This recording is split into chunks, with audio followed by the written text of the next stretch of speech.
योगिराम सुरत्कुमार योगिराम सुरत्कुमार योगिराम सुरत्कुमार जय गुरुराय ओम अण्णामलै वासाय विद्महे वैकुण्ठ रूपाय धीमहि तन्नो योगिराम सुरत्कुमार प्रचोदयात्. எல்லாம் வல்ல எம்பெருமான் கருணையினாலே இந்த ஆடி மாதத்தில் 2வது செவ்வாய்க்கிழமை இன்றைக்கு சிறப்பான ஒரு பாத பூஜையை நடத்தி முடித்திருக்கிறோம். பகவான் மிகவும் கருணையானவர், கருணை மிக்கவர். அது நமக்கு தற்போது இங்கே வருகை புரிந்திருக்கிற எல்லா தாய்மார்களுடைய குழந்தைகளும் மிக நல்ல வண்ணம் சிறப்போடு வளர்ந்து வருவது மிக சந்தோஷம். அந்த கலை அக்காவோட பையனாக இருக்கட்டும், உங்கள் பிள்ளைகளாக இருக்கட்டும், இவங்க பிள்ளைகளாக இருக்கட்டும், அவங்க ஸ்ரீபாவோட ஒரு பையன், இன்னொரு பையன் சீக்கிரம் நல்லா ஆயிடுவோம், கவலைப்பட வேண்டாம். எல்லார் குழந்தைகளும் நல்ல விதமாக வந்துட்டுருக்கிறது ரொம்ப சந்தோஷமானது. அந்த பக்கம் வச்சிருக்காரு. பகவான் யோகிராம் சுரத்குமார் கருணையினாலே எல்லாருக்கும் எல்லாமே சிறப்பாக நடைபெற்று கொண்டிருக்கிறது. என்னை பொறுத்தவரையில் பார்த்தீங்கன்னா, நான் சில ஆண்டுகளுக்கு முன்னால் பகவானை அறிந்த பிறகு, பகவானின் பாதத்தில் சரணாகதி அடைந்த பிறகு நான் முற்றிலும் மாறி என்னோடய கையில் கூட நான் காசு பணமே வச்சுக்கிறதே கிடையாது. என் கையில் ஒரு காசு நான் கேரி பண்ணுறதும் கிடையாது, கையால் பணத்தை தொடுறதும் கிடையாது. மேக்ஸிமம் என்னை யாராவது கொண்டு நடுவழியில் இறக்கி விட்டுட்டு வந்தால் எனக்கு ஊருக்கு வர்றதுக்கே என் கையில் காசு கிடையாது. அந்த அளவில் தான் நான் இருக்கிறேன். கையில் காசு பணமே நான் வச்சுக்கிறதில்ல, அது தேவையும் இல்லை எனக்கு அப்படின்னு நான் நினைக்கிறேன். பல பக்தர்களும் ஏதாவது காணிக்க அப்படி இப்படின்னு சொன்னால் கூட நான் கையால் வாங்குறதில்ல. ஆரம்பத்தில் பகவானை அறிந்த காலத்தில் பலருக்கும் நல்ல நல்ல காரியங்கள் நடக்கிறப்போ இது பகவானுக்கு காணிக்க அப்படின்னு சொல்லி தருவாங்க. நான் அதை பக்தர்கள்ட்ட என்ன சொல்லிடுவேன்னா, ஒரு வெத்தலையில் சுருட்டி கொடுத்துருங்க அப்படின்னுவேன். அது 1000மோ 2000மோ 3000மோ 5000மோ ஒரு வெத்தலையில் சுருட்டி ஒரு மஞ்சள் நூல் போட்டு கட்டி கொடுப்பாங்க. அதை அப்படியே கொண்டு போய் எனக்கு எங்கே நான் பகவானை முதலாக பார்த்து எனக்கு ஒரு அருள் கிடச்சதோ அந்த இடத்துலையே நான் கொண்டு கொடுத்துருவேன்.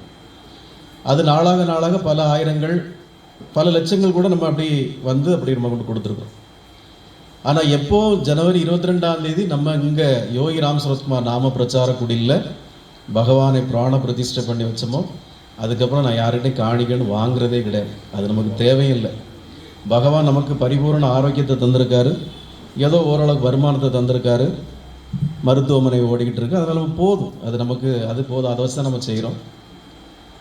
யாருக்கிட்டையும் நம்ம ஒரு பைசா காணிக்கன்னு வாங்குறதும் இல்லை, கேட்குறதும் இல்லை. யார் பாத பூஜைக்கு வந்தாலும் நீங்களே எல்லா பொருட்களையும் வாங்கிட்டு வந்துடுங்க. நீங்கள் என்னென்ன பொருட்கள் வாங்கிட்டு வரீங்களோ அதை வச்சு நம்ம பாத பூஜை பண்ணணுன்னு தான் சொல்கிறோம். முந்தா நாள் கூட வாங்கி அந்த பாத பூஜை பண்ண வந்தவங்களுக்கு பஞ்சாமிர்தம் அவங்க ரெடி பண்ணி கொண்டு வரல, நாமளே ரெடி பண்ணி பஞ்சாமிர்தம் ஃபுல்ஃபில் பண்ணி பண்ணோம். இதுதான் நம்ம கொள்கை. இன்றைக்கி மட்டும் இல்லை, என்றைக்குமே அப்படி தான். ஆனால் ஒரு சில பேர் நமக்கு உதவி பண்ணியிருக்காங்க, இல்லைன்னு சொல்ல முடியாது. ஒரு சில பேர் நமக்கு இந்த நாம பிரச்சார குடியில் அமைக்கிறதுக்கும் பகவான் விற்கிறவங்க செய்கிறதுக்கும் நடத்துறதுக்கும் ஒரு சில பேர் நமக்கு உதவி பண்ணியிருக்காங்க, பண்ணுறாங்க. அதை நம்ம இல்லைன்னு சொல்கிறது இல்லை. ஆனால் யாருக்கிட்டே நம்ம கேட்குறதும் இல்லை, வாங்குறதும் இல்லை. அந்த மாதிரி தான் நம்ம போயிட்டுருக்கோம். தேவையும் இல்லை. பகவானை அறிந்த பிறகு பரிபூர்ணமாக நாம் ரொம்ப சந்தோஷமாக ஆரோக்கியமாக நல்ல ஹெல்த்தியாக நம்ம இருக்கிறோம். அதனால் நமக்கு அது ஒன்றும் தேவையில்லைன்னு தோணுது. பகவானுடைய அனுகிரகம் நம்மகிட்ட இருக்குது. பகவானே நம்மக்கிட்ட இருக்கிறப்போ வேறு எது நமக்கு தேவை? வேறு எதுவுமே நமக்கு தேவையில்லை. பகவான் ஒரு முறை திருவண்ணாமலை கோயிலில் அடிக்கடி போயிருப்பாங்க. யாராவது முக்கியமான பக்தர்கள் வந்தால் சில பேரை உடனே அனுப்பி வச்சுருவாங்க, சில பேரை சாயங்காலம் வரை வச்சுருப்பாங்க, சில பேர் 2 நாள் என் கூட தங்கிட்டு போங்கன்னு சொல்லுவாங்க, சில பேர் 1 வாரம் இருங்கன்னு சொல்லுவாங்க. இப்படி ஒவ்வொருத்தருக்கும் ஒவ்வொரு இது வச்சுருப்பாங்க பகவான். அப்படி யாராவது பகவான்கிட்ட வந்தால் பகவான் என்ன செய்வாங்கன்னா அவங்கள திருவண்ணாமலை அருணாச்சலேஸ்வரர் கோயிலுக்கு கூட்டிகிட்டு போவாங்க. அப்படி ஒரு முறை ஒரு பக்தர்களை ஒரு குடும்பத்தை திருவண்ணாமலை அருணாச்சலேஸ்வரர் கோயிலுக்கு கூட்டிகிட்டு போயிட்டு சாமியெல்லாம் கும்பிட்டுட்டு அந்த குளத்தங்கரையில் பிரசாதம் சாப்பிட்றதுக்காக எல்லாரும் அப்படி அமர்ந்துருந்தாங்க. பகவான் அமர்ந்திருக்கிறார். பகவான் திடீர்னு அந்த குளத்து பக்கத்தில் ஒருத்தரை பார்த்து ரொம்ப கோபமாக அப்படியே பார்க்குறாரு. எல்லாரும் சாமி எங்கே பார்க்குறாங்க அப்படின்னு பார்த்துட்டே இருக்கிறாங்க. அவர் அப்படியே முறைச்சி அவரே பார்த்துட்ருக்கிறார். ரொம்ப நேரமாக பார்த்துட்ருக்குறாங்க. அவருக்கு வர வர பகவானுடைய கண்ணில் அப்படியே கனல் எரியிற மாதிரி கோபத்தில் பார்த்துட்டே இருக்கிறார். சரி, கொஞ்ச நேரம் கழித்து அவனை அப்படி முறைச்சிட்டு அந்த பக்தர்களை கூட்டிகிட்டு சன்னதிதர் வீட்டுக்கு வந்துட்டாங்க. அப்போது அங்கே உள்ள ஒரு முக்கியமான பக்தர் ஒரு நாள் வருகை புரிந்தார். அவர்கிட்ட பகவான் ஒரு விஷயத்தை சொன்னார். எல்லாருக்கும் பகவான் ஏன் அந்த குளத்தங்கரையில் ஒரு பர்டிகுலர் ஒரு குறிப்பிட்ட நபரை ஏன் அவ்வளோ தூரம் முறைச்சிக்கிட்டாரு, ஏன் முறைச்சாரு, எதனால் அவர் மேலே அவ்வளோ கோவப்பட்டார், அவர் யாருன்னே தெரியல, அவர் தள்ளி இருக்கிறாரு, இவர் ஏன் கோவப்பட்டார் அப்படிங்கிறது தெரியாது. ஆனால் பகவான் ஒரு நாள் ஒரு முக்கியமான ஒரு விஐபி பக்தர் வந்தப்போ அவர்கிட்ட சில விஷயங்களை காதில் சொன்னார். என்ன சொன்னாருன்னா, அன்றைக்கி அந்த பகவான் அந்த குளத்தங்கரையில் முறைச்சி பார்த்து கோபத்தில் பார்த்த நபர் அந்த திருவண்ணாமலை கோயில் குளத்தில் மீன் பிடிக்கிறதுக்காக குத்தகை எடுத்திருந்தாள். பகவானுடைய எண்ணம் என்னென்னா, கோவில் குளங்களில் வாழ்கிற மீன்களை பிடிச்சி கொல்லக்கூடாது அப்படிங்கிற ஒரு எண்ணம் கொண்டார். அப்போ அவன் அதை பிடிக்கிறதுக்காக இருந்ததுனால தான் பகவான் அவனை முறைச்சி பார்த்தார். அன்னைக்கு காலகட்டத்தில் இந்து கோயில்களில் எல்லா கோயில்களோட குளங்கள்லேயும் மீன் பிடிக்கிற பழக்கம் இருந்தது. அது அரசாங்கமே குத்தகை விட்டுருவாங்க. பகவான் யோகிராம் சுரத்குமார் தன்னுடைய ஒரு குறிப்பிட்ட இந்து சமய அறநிலைத்துறை அமைச்சருக்கு அடுத்த கேட்டகரியில் இருக்கக்கூடிய ஒரு பக்தர், பகவானுடைய பெரிய பக்தர், பகவானை வணங்க வந்தப்போ பகவான் இனிமேல் நீங்கள் இந்த மாதிரி கோவில் குளங்களில் மீன் பிடிக்கிற பழக்கமே இருக்கக்கூடாதுன்னு சொல்லி ஒரு விண்ணப்பத்தை வச்சு அவரும் நான் உடனே செய்தறேன் சுவாமின்னு சொல்லி அன்னைக்கு கோவில் குளங்களில் மீன் பிடிக்கிறத நிப்பாட்டினு தான். இன்னை வரைக்கும் வருஷங்கள் 50 வருஷங்கள் ஆக போகுது, எந்த கோயில் குளங்கள்லையும் மீன் பிடிக்கிற பழக்கமே கிடையாது. அந்த மாதிரி பகவான் ஒரு மிகப்பெரிய புண்ணிய காரியத்தை நமக்காக செய்திருந்தார். திருப்பி திருப்பி பகவான் ஏன் ஒரு அவதாரம் அப்படின்னு நம்ம சொல்லிட்டு இருக்கிறோம்னா, அவர் சாதாரண ஒரு குருவோ இல்லை ஞானியோ இல்லை சித்தரோ அப்படி எதுவுமே இல்லை. அவர் மிகப்பெரிய ஒரு தெய்வ அவதார பிறவி அப்படின்னு ஏன் சொல்கிறோன்னா, ஒரு வாட்டி பகவானுடைய பக்தர் திரு ராஜமாணிக்கம், திரு பெருமாளப்பன் 2 பேரையும் பகவான் ரமணி அப்படிங்கிற ஒரு வீட்டுக்கு போக சொன்னார். ரமணிங்கிறவர் அங்கே ஒருத்தர் இருக்கிறாரு. இந்த பெருமாளப்பனையும் இந்த ராஜமாணிக்கம் 2 பேரையும் நீங்கள் அவருடைய வீட்டுக்கு போங்க அப்படின்னு சொன்னார். போங்கன்னு சொல்கிறப்போ பகவான் சொன்னார், நீங்கள் போகிறப்போ அவர் என்ன செய்துட்டு இருப்பார் அப்படின்னா, நாடி ஜோதிடம் படிச்சுட்டு இருப்பார். அந்த நாடி ஜோதிடம் படிச்சுட்டு இருப்பார். நீங்கள் உள்ளே போங்க. நீங்கள் உள்ளே போகிறப்போ அங்கே ஒரு முக்கியமான பார்ட் அவர் வாசிப்பார். ஆனால் அதை நீங்கள் ரெக்கார்டு எதுவும் பண்ணக்கூடாது, ஏன்னா அது வருங்காலத்தில் அது நல்லதாக இருக்காது.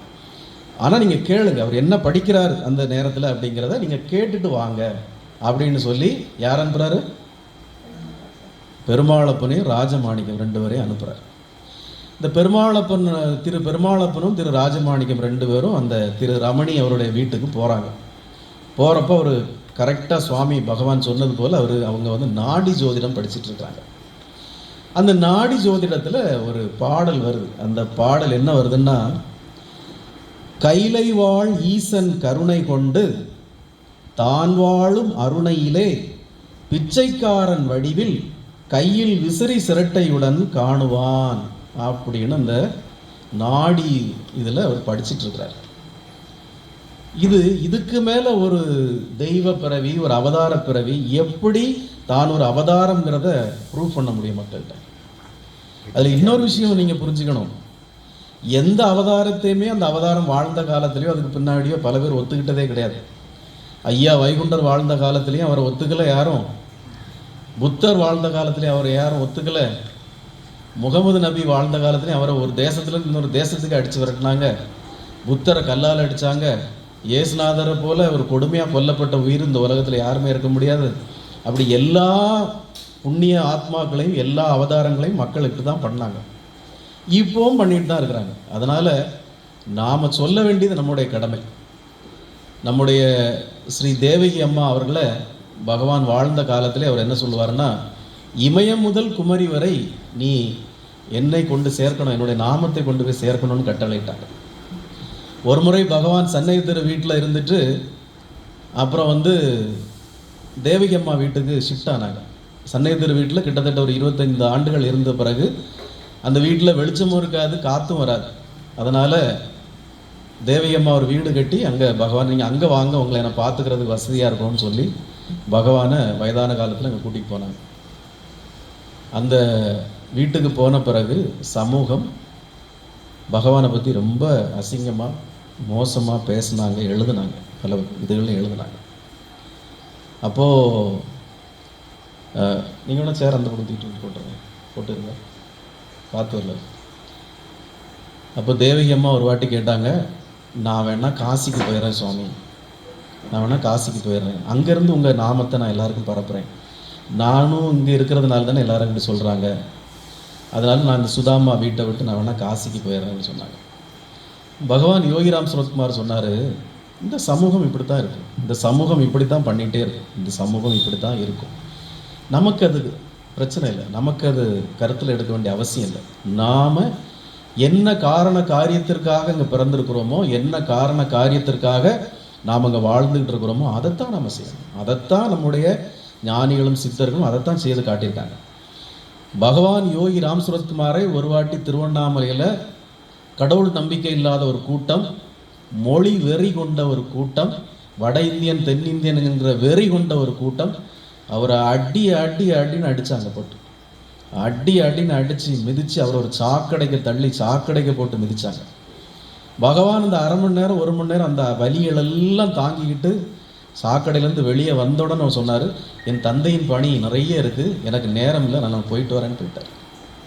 எப்படி இவங்க எல்லாம் சுற்றி நின்று அவரை அடின்னு அடித்து, வட இந்தியாக்காரன் ஹிந்திக்காரன் இங்கே வந்து என்னல உனக்கு வேலை அப்படின்னு சொல்லி அடித்து சாக்கடைக்குள்ளே போட்டு அவரை மிதித்த பிறகும் எல்லாத்தையும் பொறுமையாக வாங்கிக்கிட்டு சாக்கடையிலேருந்து எழும்பி வெளியே வந்து, என்னுடைய தந்தையின் பணி நிறைய பாக்கி இருக்குது, எனக்கு நேரமே இல்லை, நான் கிளம்புறேன்னு சொல்லி போயிட்டார். இதைத்தான் பகவான் நமக்கு வந்து காட்டித்தரார். அவர் வாழ்ந்துட்டு போனது நமக்கான ஒரு பாடம். நம்ம அதைத்தான் உதாரணமாக எடுத்துக்கணும். நம்மளை தூற்றுவோர்களையும் நம்மளை பற்றி இழிவாக பேசுபவர்களையும் நம்முடைய நாம பிரச்சாரத்தை முன்னெடுக்கிறதுனால நாம் அடைகிற வளர்ச்சியும் பார்த்து கோபமும் பொறாமையும் எரிச்சலும் படுறவங்கள நாம் கடந்து போய்கிட்டே இருக்கணும். நமக்கு அவங்கள பார்க்குறதுக்கோ அவங்க பேசுகிறத கேட்குறதுக்கோ அவங்க திட்டுறதை கேட்குறதுக்கோ உண்டான நேரம் நமக்கு இல்லை. ஏன்னா நம்முடைய இலக்கு அடுத்த 10 ஆண்டுகளில் புதிதாக 10 கோடி பேருக்கு பகவானை கொண்டு சேர்க்கணுங்கிறத நம்முடைய இலக்கு. இவங்க இப்படி தான் சொல்லிக்கிட்டே இருப்பாங்க, எதாவது பேசிக்கிட்டே இருப்பாங்க. நாம் அங்கே எதையும் எதிர்பார்த்து செய்யலை. ஒரே ஒரு எதிர்பார்ப்பு தான் எனக்கு இருக்குது, ஒரே ஒரு ஆசை தான் எனக்கு இருக்குது, ஒரே ஒரு கனவு தான் எனக்கு இருக்குது, ஒரே ஒரு லட்சியம் தான் எனக்கு இருக்குது. இவ்வளோ பெரிய ராம் அவதாரத்தை, ஒரு ஈஸ்வரனுடைய அம்சத்தை, ஒரு இறைவனை, கேட்டவர்க்கு கேட்டதையெல்லாம் வாரி வழங்குகின்ற ஒரு பகவானை ஏன் எல்லா மக்களுக்கும் கொண்டு சேர்க்கக்கூடாது அப்படிங்கிறதான். அப்போ நான் இதுக்கு முந்தின சத்சங்கத்தில் சொன்ன ஒரு விஷயத்தை தான் நான் உங்களுக்கு திரும்பவும் சொல்ல போகிறேன்.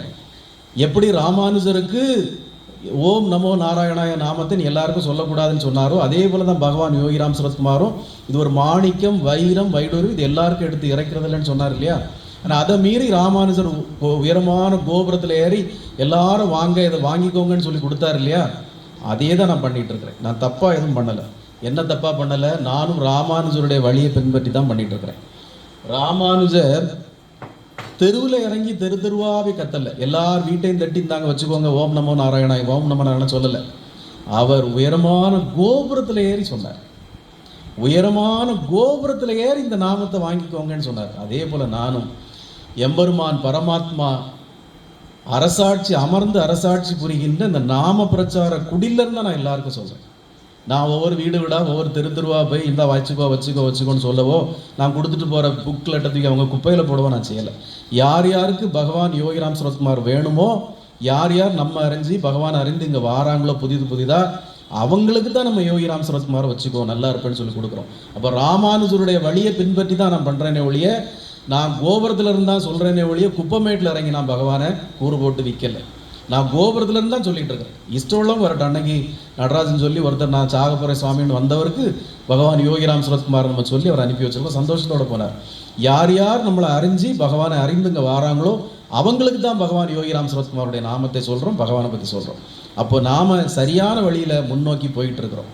அதனால் நடிகர் ரஜினிகாந்த் ஒரு படத்தில் ஒரு பட விழாவிலே ஏதோ ஒரு விழாவில் அவர் பேசுகிறப்ப சொல்லுவார், ஒரு மலை உச்சியை தொடர்றதுக்காக ஒரு போட்டி வைப்பாங்க. அப்போது எல்லாரும் நிறைய பேர் நிற்பாங்க, யாரும் பயந்து அந்த மலையில் ஏறுறதுக்கு பயப்படுவாங்க. ஒரு 3 பேர் நாங்கள் ஏறுறோம் தைரியமாக அப்படின்னு 3 பேர் அந்த மலையில் ஏற ஆரம்பிப்பாங்க. அவங்க ஏறுறப்போ அந்த கூட்டம் கத்தும், டேய் போகாதீங்க, அங்கே வந்து பெரிய பெரிய பாம்புகள்லாம் இருக்குது, பெரிய பெரிய விலங்குகள்லாம் இருக்குது, உங்களை சாப்பிட்றோம் அப்படின்னு சொல்லி கத்துவாங்க. அந்த 3 பேரில் ஒருத்தர் பாதி வழியில் இறங்கி வந்துடுவார். ஆமாம்மா பயமாக தான் இருக்குது, போ ரொம்ப புல்லு பூண்டாக இருக்குது அப்படின்னு. திரும்பவும் கத்துவாங்க, டே போகாதீங்கடா சொன்னால் கேளுங்க, 2 பேர் போகிறீங்க, அங்கே பெரிய பெரிய பாம்புகள்லாம் இருக்குது, பெரிய விலங்குகள்லாம் இருக்குது, நீங்கள் செத்து போயிடுவீங்க அப்படிம்பாங்க. கொஞ்சம் தூரம் போச்சுல நெருக்கமான மரங்கள் அடர்த்தியாக ஒரு மாதிரி தொழி மாதிரி மண்ணெல்லாம் வந்தோன்னா 2வது உள்ளவரும் பயந்து வந்துடுவான். திரும்ப இவங்கெல்லாம் கத்துவாங்க, டேய் நீ ஒருத்தனை சாக போகிற, இன்னைக்கு போகாத சொன்னால் கேட்டு வந்துரு அப்படிம்பாங்க. ஆனால் அந்த 3வது ஆள் எதையும் பொருட்படுத்தாமல் போய் அந்த சிகரத்தை தொட்டுட்டு திருப்பி வந்துடுவாப்புல. எல்லாருக்கும் ஆச்சரியம், நம்ம இவ்வளோ கத்தின பிறகும் இவ்வளோ பயமுறுத்தின பிறகும் இந்த ஒரு ஆள் மட்டும் எப்படி மேலே வர போனா அப்படின்னு எல்லாருக்கும் ஆச்சரியமாக இருக்கும். அந்த ஆள் எப்படி எல்லாருடைய வார்த்தையை மீறி கூச்சலை மீறி இவங்களுடைய பயமுறுத்தலை மீறி மேலே போனான்னா அந்த ஆளுக்கு காது கேட்காது. அதனால் இவங்க பயமுறுத்தினது எதுவும் அவனுக்கு காதில் கேட்கல. அவன் பாட்டுக்கு போனால் சிகரெட் தொட்டு வந்துட்டான். அதே போல் எனக்கு இப்போ காது கேட்காது, எனக்கும் காது கேட்காது. சில இடத்துல கண்ணு தெரியாது, சில இடத்துல வாய் பேசாது. எங்கே பேசணுமோ அங்கே வாய் பேசும், எங்கே பார்க்கணுமோ அதை பார்க்கும். பகவானுடைய நாமத்தை மட்டும்தான் கேட்கும். என்னைக்கு நான் பகவானை அறிந்தனோ, என்னைக்கு நான் பகவானுடைய பாதத்தை சரணாகதி அடைந்தனோ, அன்னையிலேருந்து நான் இத்தனோண்டு தான் சாப்பிட்றேன். 5 கிலோ குறைஞ்சிருக்கேன், வெயிட்டு குறைஞ்சிருக்கேன், இவ்வளோ தான் சாப்பிட்றேன். கொஞ்சம் காய்கறி குழம்பு ஏதோ கூட்டு பொரியல், அது உப்பு இருக்கோ உரப்பு இருக்கோ எரிப்பு இருக்கோ அது இருக்கிறது திருட்டு என் பாட்டு கழுவி போயிடுவேன், அவ்வளோதான். ரொம்ப என்னால் பொறுக்க முடியலன்னா கொஞ்சம் சாப்பாடை எடுத்து இந்த சாப்பிட்டு பார்த்துட்டு சொல்லு அப்படின்னு கொடுத்துட்டு கை கழுவிட்டு என் பாட்டுக்கு போயிடுவேன். சாப்பிட்டுக்கிட்டு ஆமாம் மோசமாக இருக்குது முதல்ல சொல்லியிருக்கலாமாம்பாங்க. எந்த சொல்லி எதுக்கு, பரவாயில்ல நீ இப்போ புரிஞ்சுக்கிட்டல பரவாயில்ல வச்சுக்கோ அப்படின்னு போயிடுவேன். அதே போல் மிகப்பெரிய சினிமா பாடல்களுடைய ரசிகன் தான். இளையராஜா, எம்எஸ்வி, கேவி மகாதேவனுடைய மிகப்பெரிய பாடல்கள், சினிமா பாடல்களுடைய ரசிகன் தான். எப்போ பகவான் அறிந்தனோ அதுக்கப்புறம் சினிமா பாடல்களையே நான் கேட்குறதே இல்லை. சினிமா பாடல்கள் ஆயிரக்கணக்கான பாடல்கள் என்கிட்ட இருக்குது, என் காரில் கூட வச்சுருந்தேன். இப்போ பகவான் யோகிராம் சரத்குமாருடைய பாடல்களை தவிர வேறு எந்த பாடல்களும் நான் கேட்குறதே இல்லை. இன்னும் ஒருபடி மேலே போய் சொல்ல போனால் வேறு பக்தி பாடல்களை கூட நான் கேட்குறதே இல்லை. பகவான் யோகிராம் சரத்குமாருடைய பாடல்களை தான் ரிப்பீட் கேட்டுகிட்டே இருக்கிறேன். அதில் அந்த காயத்ரின்னு ஒரு அம்மா பாடியிருக்க பாடல்கள்லாம் ஆகா, எனக்கு அதை கோடி முறை கேட்டால் கூட சலிக்காது, அந்த மாதிரி அழகாக பாடியிருக்காங்க. இல்லை பகவானுடைய நாமத்தை தான் கேட்குறேன். இன்னொரு மெயின் விஷயம், சினிமாவே நான் பார்க்குறது இல்லை. அவ்வளோ சினிமா பார்த்துட்டு இருந்தேன். இப்போ வீட்டில் உள்ளவங்க ஒரு சினிமா பார்க்க போகணும்னு சொன்னால் கூட நான் வரல, வேணா நீங்கள் போயிட்டு வாங்க அப்படின்ற சினிமாவே பார்க்குறதில்ல. அடுத்ததாக ஒரு விஷயம், எப்போ பகவானை நான் அறிந்தனோ அன்று முதல்ல நான் டிவியே பார்க்குறதில்ல. நீங்கள் வேணால் கேட்டு பாருங்க, நான் டிவியே பார்க்குறதில்ல. இந்த ஃபேஸ்புக் ஒன்றும் பகவானுடைய பதிவுகள் போடச்சில் 1000 அரசியல் பதிவுகள்லாம் வருது, அதை கடந்து தான் போயிட்டு இருக்கிறேன். இருந்தாலும் சிலது வருது போகுது. நாட்டில் என்ன நடக்குன்னு எனக்கு உண்மையில தெரியாது. ஏன்னா பகவான் யோகிராம் சரத்குமாரும் பகவான் ரமண மகரிஷியும் ஒன்று சொல்லுவாங்க, நீ வந்த வேலையை பார், பகவான் படைத்ததை அவர் பார்த்துக்குவார். பகவான் படைச்சிருக்காரு, எல்லாத்தையும் படைச்சிருக்காரு, அந்த நாட்டை படைச்சிருக்காரு, வீட்டை படைச்சிருக்காரு, ஒன்றை படைச்சிருக்காரு, படைத்தவன் பார்த்துக்குவோம். உன் வேலை என்ன, நீ வந்த வேலையை பார்த்துட்டு போ அப்படின்னாங்க. அதை இப்போ தான் நான் புரிஞ்சிருக்கேன். நான் வந்த வேலை பகவானுடைய நாமத்தை தூக்கி சமக்கிற வேலை, அந்த வேலையை நான் பார்த்துட்டு இருக்கிறேன். அதனால் நாடு நல்லா இருக்கும்னு எனக்கு ஒரு சந்தோஷம் உண்டு. கண்டிப்பாக பாரத நாடு கெட்டு போயிடாது, தோற்று போயிடாது. பாரத நாடு வளம் பெற்ற நாடாக தான் வரும். அதனால் நமக்கு அதில் சந்தேகம் இல்லை. பகவானுடைய நாமத்தை சுமந்துட்டு போயிட்டு இருக்கிறோம். அதனால் லக்ஷ்மி சொன்ன மாதிரி எனக்கு பல இடங்கள் எனக்கு காது கேட்கறதில்ல, சில இடங்களில் கண் தெரிகிறதில்ல, பல இடங்களில் எனக்கு வாயும் பேசுறதில்லை, ஊமை தான். என்னுடைய ஒரே லட்சியம் பகவான் யோகிராம் சரத்குமாருடைய நாமத்தை எப்படி ஸ்ரீல பிரபுபாதா ஹரே ராம ராம ராம ஹரே ஹரே, ஹரே கிருஷ்ண கிருஷ்ண கிருஷ்ண ஹரே ஹரே என்கிற நாமத்தை வெறும் 12 ஆண்டுகளில் உலகம் முழுக்க கொண்டு போனாரோ, இன்னைக்கு உலகின் பல்வேறு நாடுகளில் 180க்கு மேற்பட்ட கோயில்களை அவர் அமைக்க முடிஞ்சதோ, எப்படி உலகத்தில் அதிகமாக வழங்கப்பட்ட புத்தகம் ஸ்ரீமத் பகவத்கீதையும் ஒன்றா இருக்கோ, அந்த மாதிரி ஒரு சாதனை அவர் செய்துட்டு போனாரோ, அந்த அளவுக்கு நம்ம ரீச் பண்ண முடியலனாலும், அவர் பெரிய மகான், அவர் அளவுக்கு நம்ம ரீச் பண்ண முடியலனாலும் நம்மளால் முடிந்த அளவுக்கு நம்ம நிறைய பக்தர்களுக்கு பகவான் யோகிராம் சரத்குமாரை கொண்டு போய் சேர்க்கணும் அப்படிங்கிறதா என்னுடைய ஆவல். நான் என்னதான் ஆசைப்பட்டாலும் ஆவல் பட்டாலும் பகவான் அதை நினைக்கணும். அவர் நினச்சா, அவருடைய கருணை இருந்தால் மட்டும் தான் செய்து முடிக்க முடியும். அவர் நினச்சாருன்னா 5 நிமிஷத்தில் அதுக்குள்ள எல்லா வசதிகளையும் வாய்ப்புகளையும் அவர் உருவாக்கி தருவார்.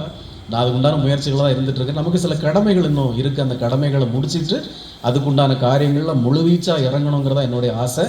அதற்கு என்ன நான் கொஞ்சமாக பக்குவப்படுத்திட்டு இருக்கேன்.